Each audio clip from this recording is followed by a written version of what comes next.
Esta semana hemos sabido algo que es realmente importante, y por lo menos para mí, y estoy seguro que para muchos, motivo de una gran alegría. La Iglesia ha reconocido un milagro, un segundo milagro, por intercesión del ya beato John Henry Newman. Este milagro, el hecho de que reconozcan este segundo milagro, le abre la puerta a la canonización. Repito, un hecho extraordinario, porque aunque para muchos el beato Newman, futuro santo, San John Henry Newman, sea un desconocido, sin embargo es un personaje de una extraordinaria importancia en la historia reciente de la Iglesia.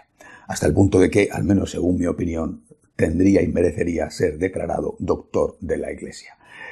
Newman, inglés del siglo XIX, clérigo anglicano, que empezó en la sección del anglicanismo más protestante, que incluso tuvo expresiones durísimas contra el Papa. Sin embargo, poco a poco, allí un hombre intelectual dedicado al estudio, ligado a la Universidad de Oxford, poco a poco fue entendiendo que esa situación en la que ya se encontraba a principios del siglo XIX la Iglesia anglicana era una situación que la iba a llevar a la desaparición, a la destrucción. Junto con algunos amigos fundó en Oxford un movimiento que recibió el nombre de la universidad, el movimiento de Oxford, y que, repito, ellos, y ese movimiento lo encarnaba, se daban cuenta de que el liberalismo y el secularismo en el que se estaba entonces ya metiendo la Iglesia anglicana iba a terminar con ella. Intentaron, con el movimiento de Oxford, intentaron frenar esa deriva secularizadora. Intentaron frenarla volviendo o procurando volver a las raíces de la primitiva Iglesia, cuando había solo una Iglesia. No se habían producido las divisiones que llegaron después, las divisiones con los ortodoxos, o en el siglo XV las divisiones con los luteranos o con los anglicanos. El momento más conocido de ese movimiento de Oxford, cuando realmente se da a conocer a la opinión pública, es cuando uno de los miembros del movimiento, John Keble, pronuncia en 1833 un sermón que conmovió a Inglaterra, la apostasía nacional, en el cual, de una forma explícita, decía: si seguimos así, Inglaterra dejará de ser anglicana. Es decir, la Iglesia anglicana, que es una Iglesia alejada cada vez más de sus raíces cristianas, es y será una Iglesia que no interese a nadie, y que por lo tanto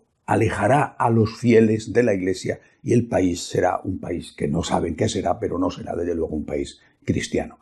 Ese es el inicio, el arranque del movimiento de Oxford. Newman fue encargado, por su gran valía intelectual, de reforzar a la Iglesia anglicana con esas raíces de la Iglesia primitiva, de buscar cuáles son los principios de esa Iglesia primitiva que no había que perder.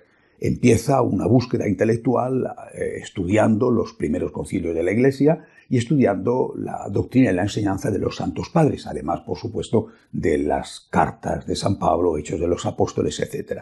Y poco a poco se va dando cuenta Newman de que eso que él buscaba y que quería recuperar para la Iglesia anglicana, para que la Iglesia anglicana no desapareciera, eso existía. No solamente había existido, sino que existía y seguía existiendo, y estaba en la Iglesia católica. Y precisamente por eso, con gran dolor, porque él amaba mucho a la Iglesia anglicana, era su casa, era su familia, gradualmente, no fue de un día para otro, pero repito, con gran dolor se dio cuenta de que tenía que hacerse católico. Siendo clérigo anglicano, dejó todo lo que eso suponía para él de comodidad y de vida segura, de prestigio incluso, porque lo tenía mucho.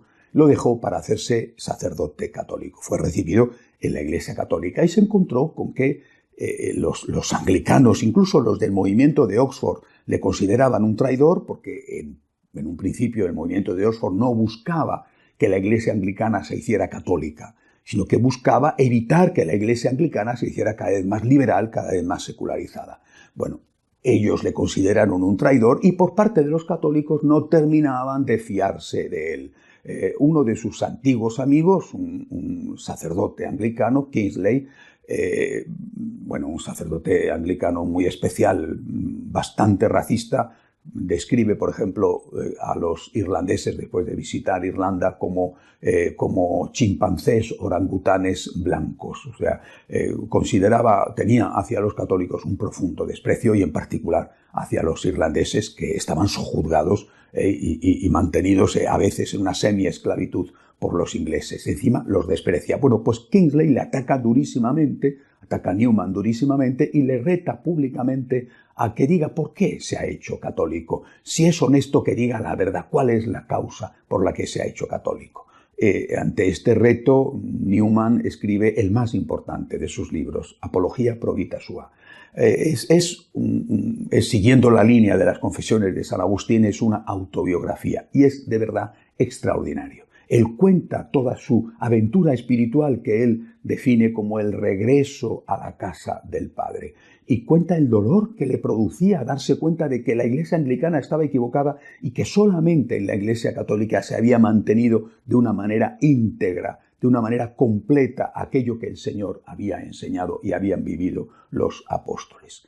Bueno, esto le lleva no solamente a contestar a Kingsley, sino a recuperar, porque el libro es extraordinario, a recuperar el prestigio dentro de la propia Iglesia anglicana, que respeta a un hombre que ha sufrido tanto por ser fiel a su conciencia, y también a ser muy bien aceptado entre los católicos, hasta el punto de que años más tarde el Papa León XIII le nombra cardenal sin haber pasado por el episcopado. No fue obispo y sin embargo fue nombrado cardenal, lo cual fue un signo de distinción y de aprecio extraordinario. Pero ¿cuál es la importancia de Newman para nuestros días? ¿Por qué me parece a mí tan importante que pueda ser declarado santo? Lo que Newman y el movimiento de Oxford ven de la Iglesia anglicana, lo estamos viendo muchos hoy de la Iglesia católica. Bueno, no sé si muchos, pero desde luego algunos lo estamos viendo de la Iglesia católica.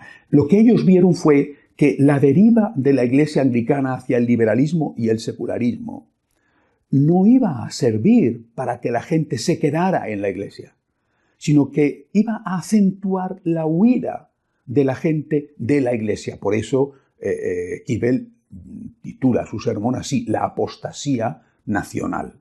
Bueno, pues eso es lo que nosotros, algunos de nosotros, estamos viendo hoy, el peligro de que eso ocurra hoy con la Iglesia católica. En la medida en que la Iglesia católica, lo mismo que ocurrió con la Iglesia anglicana y lo mismo que ocurrió con la Iglesia luterana y con las otras llamadas iglesias protestantes históricas, en la medida en que nos adaptemos al mundo, en la medida en que aceptemos los postulados del nuevo orden mundial, en esa medida, pues sí, vamos a ganar paz. Efectivamente, vamos a ganar paz. No nos van a criticar tanto desde los medios de comunicación, que son los grandes instrumentos de ese nuevo orden mundial. Vamos a ganar paz, pero será la paz de los cementerios.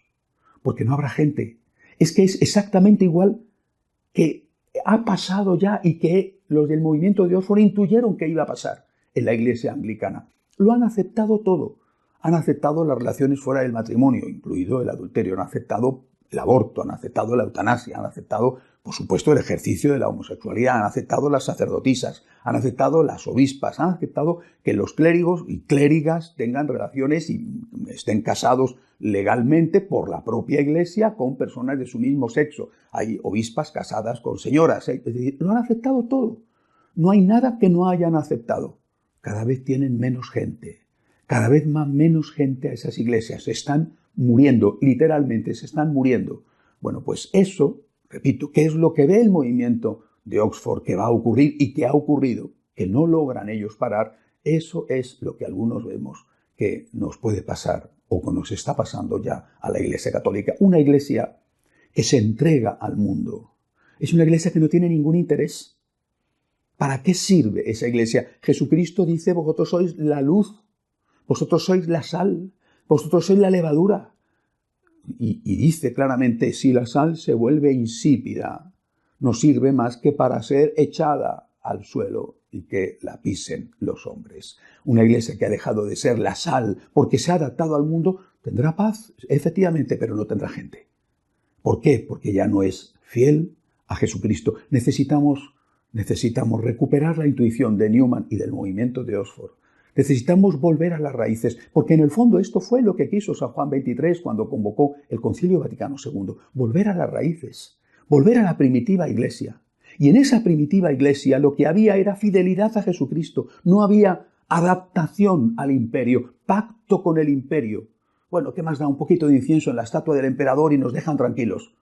No, había fidelidad a Jesucristo, amor a Jesucristo, hasta dar la vida, si era necesario, como fue necesario. Preferían los dientes de los leones a traicionar a Jesucristo. En esa primitiva iglesia lo que había era una mujer, la Santísima Virgen María.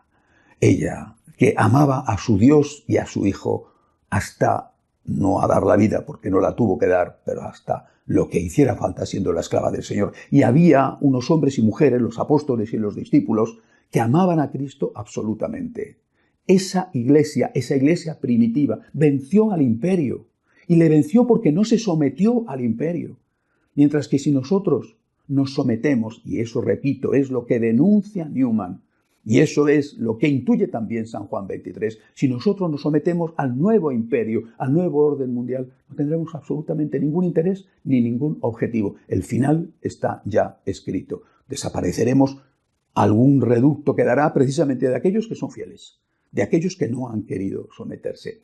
Repito, por eso me parece tan importante recordar al cardenal beato Newman y pronto, si Dios quiere, santo. Tenemos que volver a nuestras raíces, tenemos que volver a la Virgen, tenemos que volver a los padres de la Iglesia, tenemos que volver a los santos para evitar la apostasía, la huida masiva de los católicos a las sectas, en algún caso, a la increencia en otros casos, que ya se está produciendo. O volvemos a los orígenes o la apostasía, por desgracia, estará servida. Hasta la semana que viene, si Dios quiere.